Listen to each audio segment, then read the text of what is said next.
Perfeito. Então, galera, aí só para a gente dar início, né? Como eu disse para vocês, a gente vai estar trabalhando no capítulo 7, a herança simultânea de duas ou mais características, né? Então, nós vimos lá atrás que nós já falamos de polialelismo, alelos múltiplos, entre outros, que também se enquadram aqui dentro da segunda lei de Mendel. Então a gente está dando sequenciamento aos conteúdos do livro aí, tá? Então esse aí é o capítulo 7. Então ainda nós estamos falando de genética. Aí você viu ali do ladinho ali a foto dessa coisa linda que vos fala, que é o Bruno Emanuel, disciplina de biologia, e ali embaixo, né, ali do lado, você está vendo que tem um quadrinho que hoje nós vamos já adentrar aí, falar um pouquinho de sistema sanguíneo, de sistema ABO, fator RH. Então nós vamos falar sobre isso aí já, né? Nós vamos dar continuidade aos nossos conteúdos e conhecer a questão do sistema ABO, transfusão, quem é doador universal, receptor universal, o que é fator RH, o que é sistema MN. Então a gente vai falar sobre esses assuntos aí daqui a pouco, perfeito? Então vamos lá.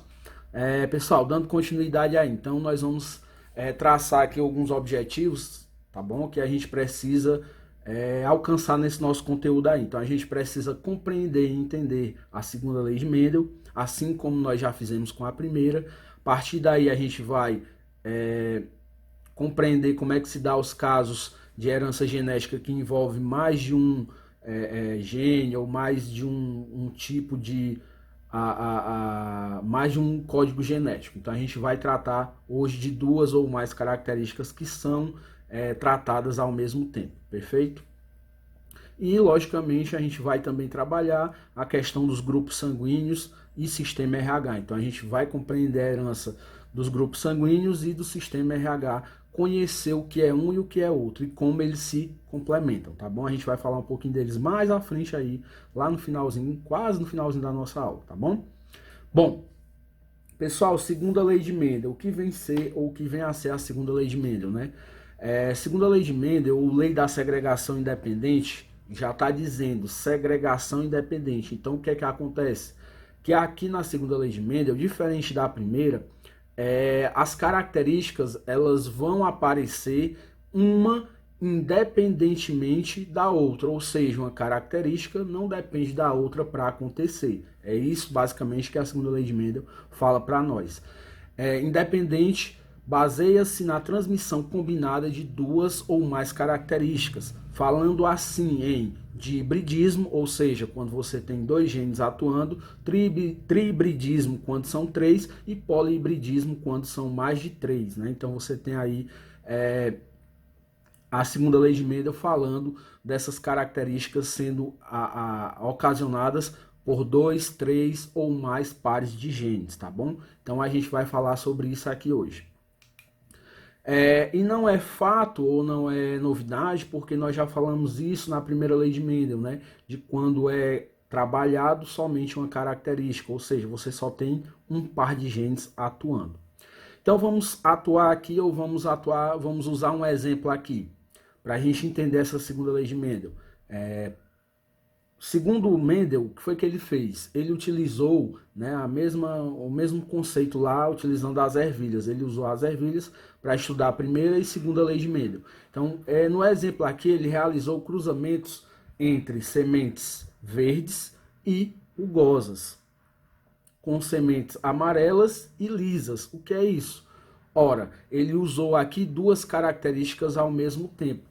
No exemplo aqui, sementes verdes rugosas e sementes amarelas lisas, ou seja, agora nós estamos tratando com duas características ao mesmo tempo. Lembra lá atrás, quando nós estudamos a primeira lei de Mendel, ele só usava ou só falava de uma característica, ou era verde ou era amarela, ou era lisa ou era rugosa. Agora não, agora são as duas ao mesmo tempo.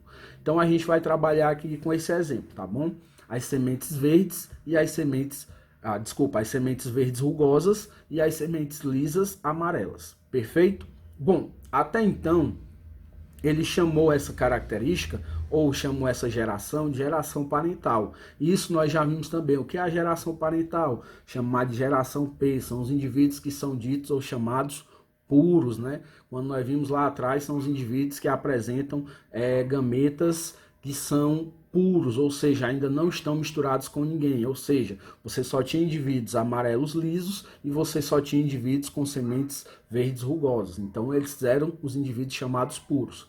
E quando ele cruzou semente verde rugosa com semente amarela lisa, logicamente gerou a geração F1, né? Então ele encontrou na geração F1 apenas as sementes amarelas e lisas. Então, na geração filial 1 nós também vimos isso, que você, a partir daí, você já poderia definir quem eram os indivíduos dominantes. Então, lá na segunda lei de Mendel, ele usou o mesmo critério. Então, ele percebeu que os indivíduos aqui, amarelas lisas, que apareceram somente em F1, eram todos, logicamente, dominantes. Mas nós vimos que essa dominância, ela se dá no fato onde o indivíduo ele vai se hibridizar. O que é isso? Ele vai se misturar, ou seja, houve uma mistura entre os indivíduos amarelos lisos e verdes rugosos. Só que só quem prevaleceu foram os indivíduos amarelos lisos. Por quê? Porque eles eram dominantes.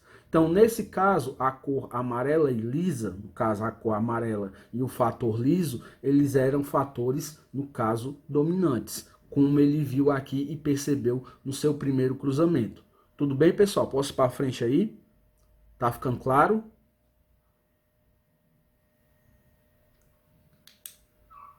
Bom, compreendo que sim. E aí, com esses cruzamentos, ele fez ou ele deixou que as sementes, no caso aí, que apresentavam a cor amarela lisa ou o formato amarelo liso, né, se autofecundassem. Nós vimos isso também. O que é o processo de autofecundação? É quando a planta, a própria planta, ela se autofecunda, ou seja, ela se autorreproduz, ou seja, ela vai somente se misturar com ela ali. Então, o que que acontece? Você tinha indivíduos amarelos lisos junto ou se fecundando com amarelos lisos também. Dessa forma, gerando F2, ou seja, gerando gerando a filiação F2, ou seja, geração F2, tá bom? Aí como é que isso aconteceu? Ora, você tinha lá os indivíduos que eram amarelo liso heterozigoto, cruzando com amarelo liso também heterozigoto. Isso aí eu já estou colocando os genótipos para vocês. Partindo desses genótipos, o que que acontece? Você vai ver que quando elas intercruzarem, ou seja, quando elas sofrerem autofecundação, elas vão formar diferentes gametas. Ou seja, vão formar gametas agora que vão estar misturados entre si. Ou seja, você vai ter gametas azão elisão. Por que azão elisão? Nós vimos lá atrás que a amarela lisa é dominante, por isso azão é lisão. Azão de amarela e elisão de lisa. Azinho é lisão, no caso aí seria a cor, no caso a cor verde, né, que representa a cor verde, e elisão que representa o formato lisa. Aí você teria também azão é lisinho e você teria azinho é lisinho. Então você teria aí a formação de 4 gametas diferentes. Ou seja, agora, diferentemente da primeira lei de Mendel, esses gametas eles estão combinados uns com os outros, né? Então você teria aí cruzamento entre esses 4 tipos de gameta. E aí você lembra que cada indivíduo, no caso, como são 2, cada um vai produzir sempre um par de gametas. Ou seja, tem que produzir aí um par. Então, cada indivíduo, nesse caso, vai produzir 4 alelos ou 4 pares de gametas diferentes. Então, para esse primeiro aqui, onde... Oi. Aí isso implica que cada um vai ter 25% do gênio. Do gênio, no caso. Seria dessa forma ou não? É, isso, muito bem, Carlos. No caso aqui, cada um corresponde, né? No caso aqui, esse indivíduo aqui, ó, que eu tô circulando, que eu tô passando, tá aparecendo eu passando o mouse em cima, tá? Para vocês. Tá sim. Pronto, então esse indivíduo aqui, ele vai produzir gameta azão elisão, azinho elisão, azão elisinho e azinho elisinho. Assim como esse aqui, também vai produzir esses mesmos 4 gametas aqui. Ou seja, você tem um indivíduo produzindo 4 gametas e o outro também produzindo 4 gametas. Lembrando que isso aqui representa, como o Carlos acabou de falar, 25%. Muito bem, boa jogada, bem lembrado. Mas nós ainda não estamos falando de proporção nem probabilidade. Vamos deixar mais para frente. Nós não vamos tratar hoje de proporção nem de probabilidade não, tá bom? É só para a gente entender a segunda lei de Mendel. Professor, beleza. Então eu compreendi aqui. Então nesse caso, cada indivíduo vai produzir 4 gametas. Se um indivíduo produz 4 e o outro produz 4, quando você cruza agora, você não tem mais só 4 no outro, porque o outro você tinha 2 cruzando com 2. Agora você tem 4 cruzando com 4. Ou seja, a proporção agora muda. Então a gente vai trabalhar com relação agora à quantidade de indivíduos, né? Então você vai ter uma proporção de indivíduos diferenciados maior. Ou seja, você tem aí agora uma representação para você entender com relação à cor ou dominância, a cor azão representando a cor amarela, que era dominante, azinho representando a cor que era verde, que era recessivo, Lzão representando a textura que era lisa, que é dominante, e Lzinho representando a textura que era rugosa, que era recessivo. Então, quando você vê ou encontrar qualquer um desses gametas aqui, ou desses 4 alelos, desculpa, qualquer um desses 4 alelos dentro de um grupo, onde nós vamos ver como nós vamos formar esses grupos, você vai ver que ele vai apresentar cor amarela, textura lisa, cor amarela, textura rugosa, cor verde, textura lisa, cor verde, textura rugosa. Então elas vão se misturar ou vão se combinar de formas diferentes agora, beleza? E aí isso gera sempre uma proporção. Como nós vimos lá na primeira lei de Mendel, a proporção era sempre de 3 indivíduos para 1, ou seja, você tinha 3 indivíduos dominantes e 1 recessivo. Já que na proporção segunda lei de Mendel, alguém deu um espirro. Já que na proporção da segunda lei de Mendel, muda, né? Você vai ter 9 indivíduos que são dominantes, para 3 que são heterozigotos, para mais 3 que são heterozigotos, para 1 que é recessivo. Então você vai ver que nós vamos ter agora uma diferença nessa proporção.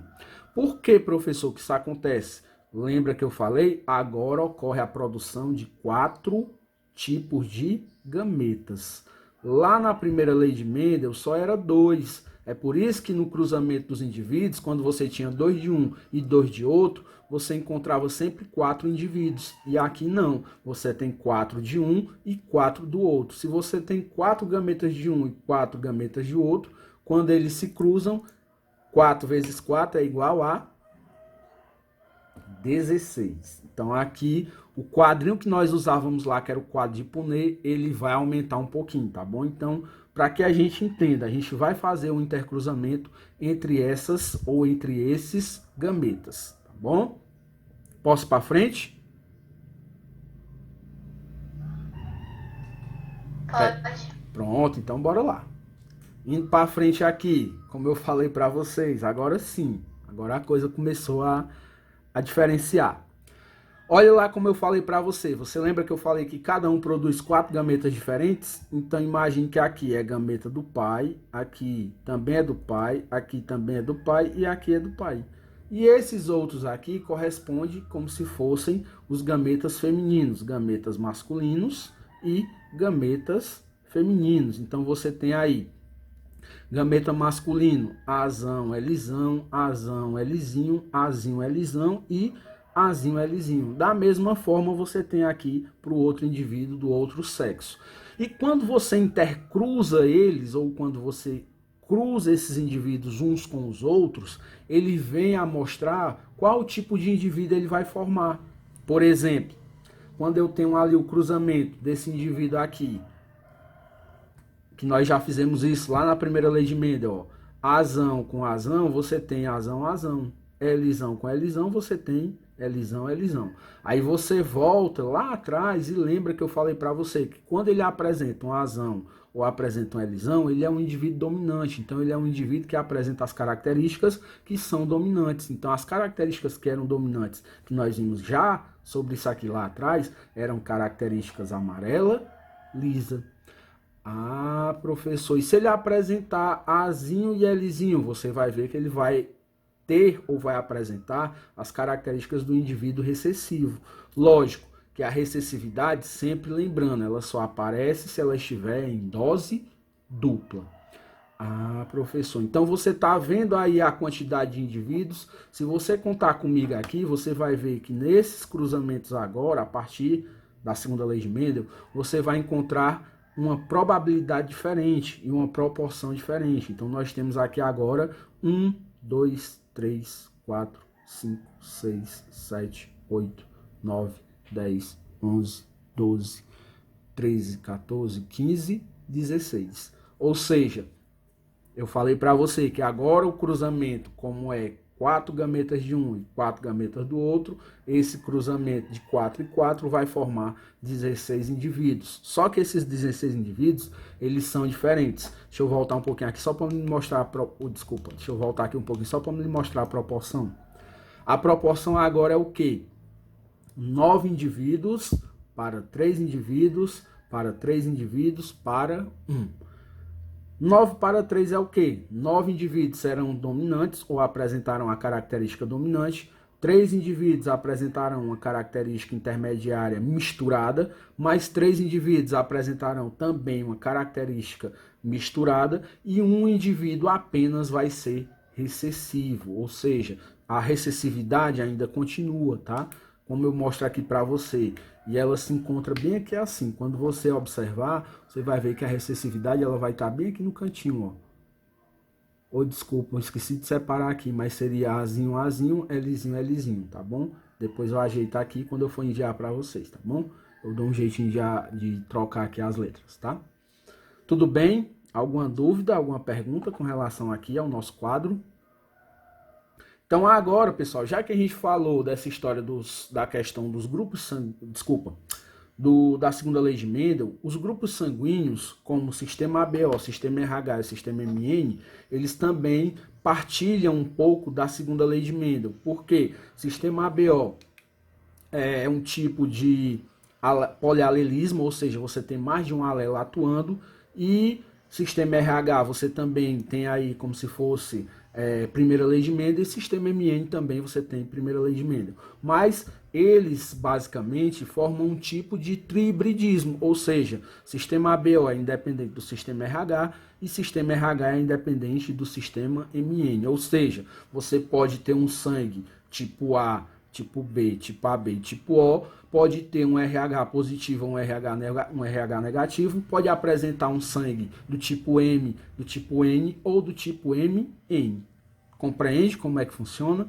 Então vamos aqui trabalhar primeiro o sistema ABO, conhecer quem é o sistema ABO. Bom, o sistema ABO é também chamado de sistema sanguíneo, certo? No sistema ABO existem 4 tipos de sangue. O sistema ou sangue A, sangue B, sangue AB e o sangue O. Esses tipos de sangue são caracterizados pela presença ou não de certas substâncias na membrana das hemácias, os aglutinogênios. Esses aglutinogênios é quem determinam o tipo sanguíneo ou o tipo de sangue que você vai ter. E pela presença ou ausência de outra substância, no caso as aglutininas, que estão presentes no plasma sanguíneo. Aí é interessante você entender quem são os aglutinogênios e as aglutininas, porque existe uma relação, que nós vamos falar já já delas, quando eu estiver falando de transfusão, que é a questão do sangue ou da substância anti-A e anti-B. Mas não vamos adentrar nisso agora, vamos só entender que existem 4 fenótipos para o tipo sanguíneo, que é sangue A, sangue B, sangue AB e sangue O, e como eles são determinados. Ou seja, você tem aí o fenótipo sangue A, que ele é determinado pelo genótipo isão-azão. Só que o isão-azão ele nunca vem só, então ele vem acompanhado ou de outro isão-azão ou então do isinho. Professor, e quem é o isinho aí no caso? O isinho é um fator chamado fator recessivo, ou seja, é quem não determina ou quem não vai ter a presença de aglutininas. Então, ele determina geralmente o sangue O. Então, para o grupo sanguíneo, eu tenho 3 alelos que determinam o sangue. É o isão-azão, tá aqui ele aqui, é o isão-bezão e eu tenho o isinho. Então, para tipo sanguíneo, eu tenho 3 alelos que determinam 4 fenótipos diferentes. Por que, professor? São 3 alelos que determinam 4 fenótipos diferentes? Porque existe uma relação de codominância entre o sangue A e o sangue B, ou seja, entre os alelos A e os alelos B. Por isso que eu tenho um sangue que vai ser o chamado sangue AB. Esses genótipos ou esses fenótipos são determinados a partir do genótipo isão-azão, isão-azão ou isão-azão, izinho. O fenótipo tipo B é determinado pelo isão-bezão, isão-bezão ou isão-bezão, izinho. O sangue AB, ou fenótipo de sangue AB, ele é determinado pela união entre isão-azão e isão-bezão. Então não existe um intermediário aí. Você só tem isão-azão e isão-bezão. E o sangue O é determinado pela presença do izinho, ou seja, você tem a presença do izinho bem que é assim, izinho, izinho, que no caso aí representa a recessividade dentro dos grupos sanguíneos. Tranquilo? Perfeito? Posso para frente?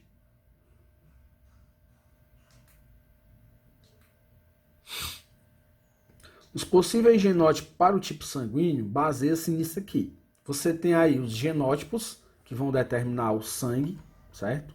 Que eles aqui, e o que contém em cada um. Ou seja, você tem lá no sangue ou no tipo A o antígeno ou a hemácia que contempla que você vai ter sangue A. Você tem no sangue B a hemácia que contempla que você vai ter sangue B. E no sangue AB você contempla as hemácias que tem sangue A e sangue B. O sangue O, como ele não tem nenhum tipo, então ele não apresenta nenhum tipo de antígeno. Ou seja, não existe nenhum tipo de reação que possa acontecer com o sangue O. Por isso que a partir daqui você vai compreender por que o sangue O ele pode doar para todo mundo.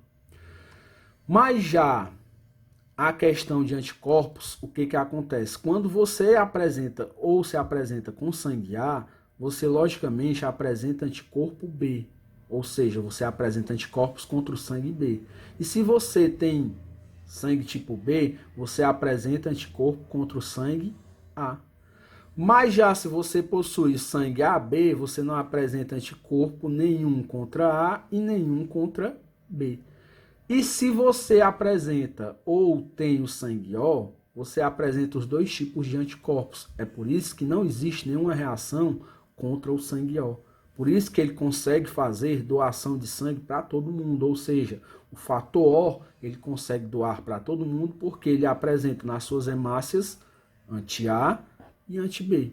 Ou seja, no seu plasma anti-A e anti-B. Certo? Isso aí nós vamos entender quando nós estivermos falando de transfusão já. Desculpa. E para isso é feito o exame de tipagem sanguínea, só para você entender, né, como é que é feito. Você tem aí o soro anti-A e o soro anti-B, que ele é colocado sobre a questão sanguínea, onde o sangue aglutinar, né, o que é aglutinar? Nós usamos o termo aglutinar basicamente como se fosse o termo reagir, reação, houver algum tipo de reação. Então você vê que onde ele reage, ou seja, onde ele aglutina, certo? É o sangue ou é o tipo sanguíneo seu, ou é onde você tem o tipo sanguíneo. Por exemplo, aqui eu peguei o soro anti-A e coloquei, aqui ele está explicando para mim que esse sangue é sangue tipo A. Eu gotejei uma gotinha de anti-A sobre o anti-A e, logicamente, sobre o anti-B. Então, a tendência dele aqui é o quê? Era reagir, né? Ou melhor, aglutinar. Peguei o anti-B e também pinguei a aglutinar. Quando eu pingo os dois no sangue AB, ou coloco anti-A e anti-B sobre o sangue AB, a tendência dele é aglutinar sobre os dois, ou seja, reagir. E quando eu coloco sobre o O, ou seja, o anti-A e o anti-B, quando eu coloco no O, ele não tende a sofrer reação nenhuma, ou seja, ele não sofre aglutinação, porque dentro do plasma do indivíduo do sangue O, ele apresenta os dois tipos de anti-A e anti-B, ou seja, os dois tipos de anticorpo. Por isso que não ocorre nenhum tipo de reação. Esse testezinho de tipagem sanguínea, ele é feito hoje em laboratórios, né? Para você saber qual é o seu tipo sanguíneo. É bem simples. Antes, fazia-se em laboratórios de escola, mas como percebeu-se que o sangue é um ótimo veiculador de doenças, né? Então houve a necessidade de não fazer mais a manipulação de sangue nos colégios, escolas, entre outros. Então esse examezinho só em laboratório mesmo, tá bom? Laboratórios especializados, para você saber seu tipo sanguíneo, se é A, B, AB ou O, tá? Perfeito? Tranquilo? Posso para frente? Bom, pessoal, dando continuidade aí com a herança dos grupos sanguíneos do sistema RH. Então já falamos do sistema ABO, então vamos falar um pouquinho agora sobre o sistema RH. O que é que ele vai dizer para nós? Que o sistema RH está relacionado à questão de um sangue apresentar na sua forma positiva ou na sua forma negativa. E isso está relacionado a quê? Ao tipo de gene que você recebe. Se você recebe um gene dominante ou se você recebe um gene dominante, você apresenta necessariamente um fenótipo RH positivo. Se você recebe um genótipo necessariamente recessivo, você vai apresentar um genótipo negativo ou um fenótipo RH negativo.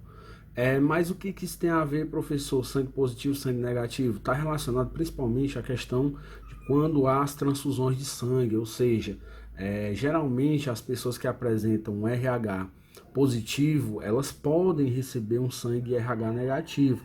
Porém, o contrário, quem apresenta sangue negativo não pode receber uma transfusão, por exemplo, de um sangue positivo, porque isso pode causar uma sensibilidade no sangue, causando assim o que?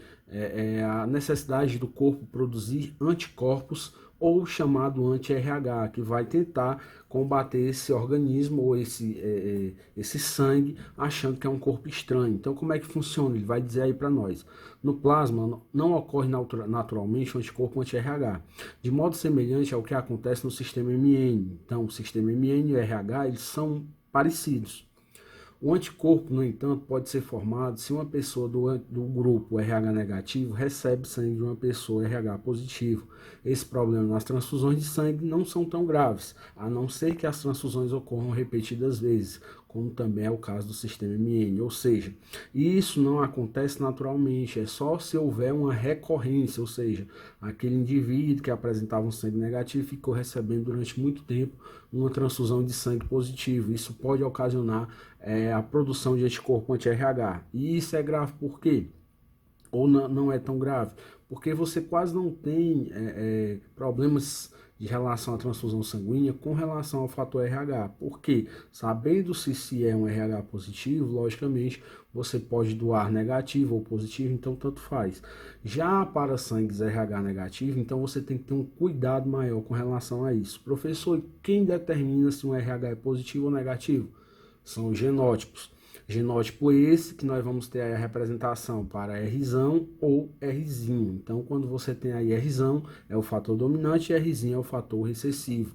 O fator Rzão determina que um sangue é fenótipo positivo e Rzinho determina que é um fator fenótipo negativo. Nessa forma, então, nós temos aí atuando duas formas. Então, nós temos aí Rzão determina fenótipo positivo. Rzão, Rzinho também determina fenótipo positivo, porque o gene Rzão ele é dominante.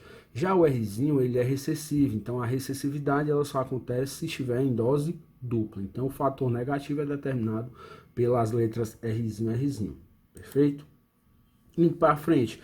E o que é que isso tem relação com as transfusões? Aí aqui, a partir daqui a gente começa a entender que as transfusões, elas geralmente ocorrem de um indivíduo para o outro, sempre lembrando e levando em consideração que os indivíduos que apresentam sangue A ou sangue B, geralmente eles doam A doa para A, B doa para B, mas também A e B podem doar para o indivíduo AB, assim como podem receber também de sangue O, ou seja, o O ele consegue doar para todo mundo, vendo a representação esquematográfica que nós temos ali, assim como ele também doa para AB, que volta lá no início, quando a gente falou da questão da presença dos anticorpos no sangue, né?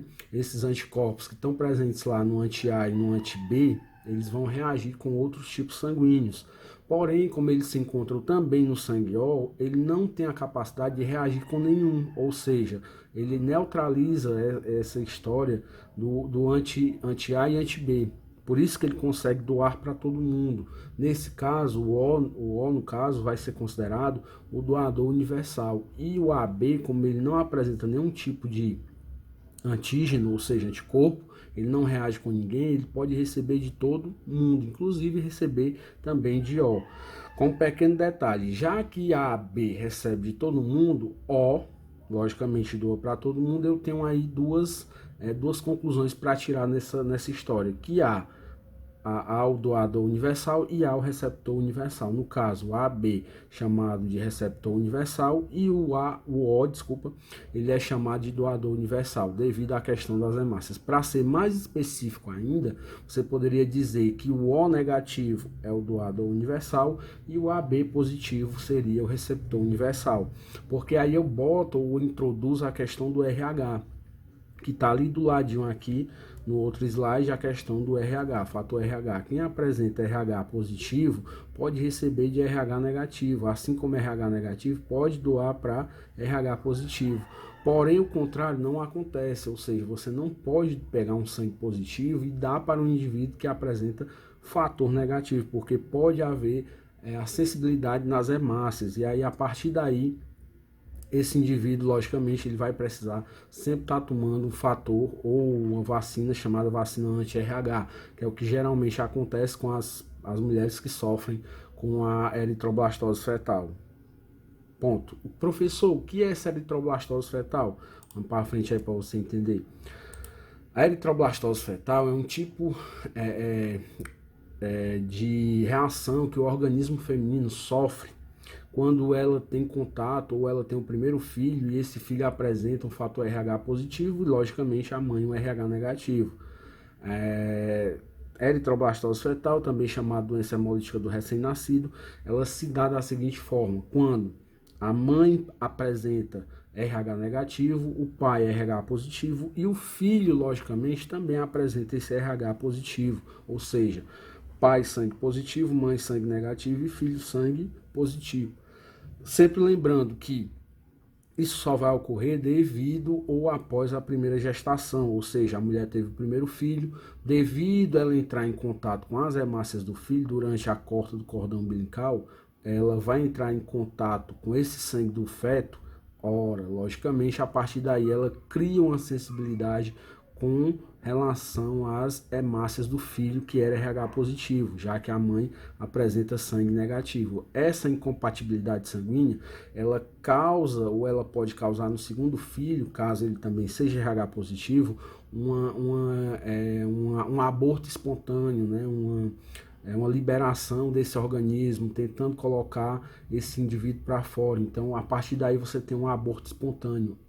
E isso caracteriza, né, a chamada eritroblastose fetal. Ou seja, você tem um tipo de sangue que reage com o sangue da mãe, causando uma sensibilidade com relação à tipagem sanguínea. Hoje não se tem muitos casos relacionados a isso, até mesmo pela questão do pré-natal. Quando você trata no pré-natal, você vai saber o tipo de sangue da mãe, o tipo de sangue do pai, o tipo de sangue do bebê. Então, a partir daí, você pode estar administrando para que a mulher, quando ela tiver uma segunda gravidez, faça todos os exames e posteriormente esteja ou tenha o contato com a vacina anti-RH, justamente para evitar esses casos de eritroblastose fetal, certo? Então, só recapitulando e lembrando, quando você tem casos de eritroblastose fetal, doença hemolítica do recém-nascido, é quando o pai apresenta um sangue positivo, a mãe um RH ou sangue negativo e o filho apresenta um sangue positivo. Sempre lembrando que ela vai ter sempre ou vai apresentar esse caso de eritroblastose fetal a partir da primeira gestação, que é quando ela entra em contato com o sangue do bebê, certo? Sempre lembrando disso, que só ocorre após a primeira gestação, tá bom?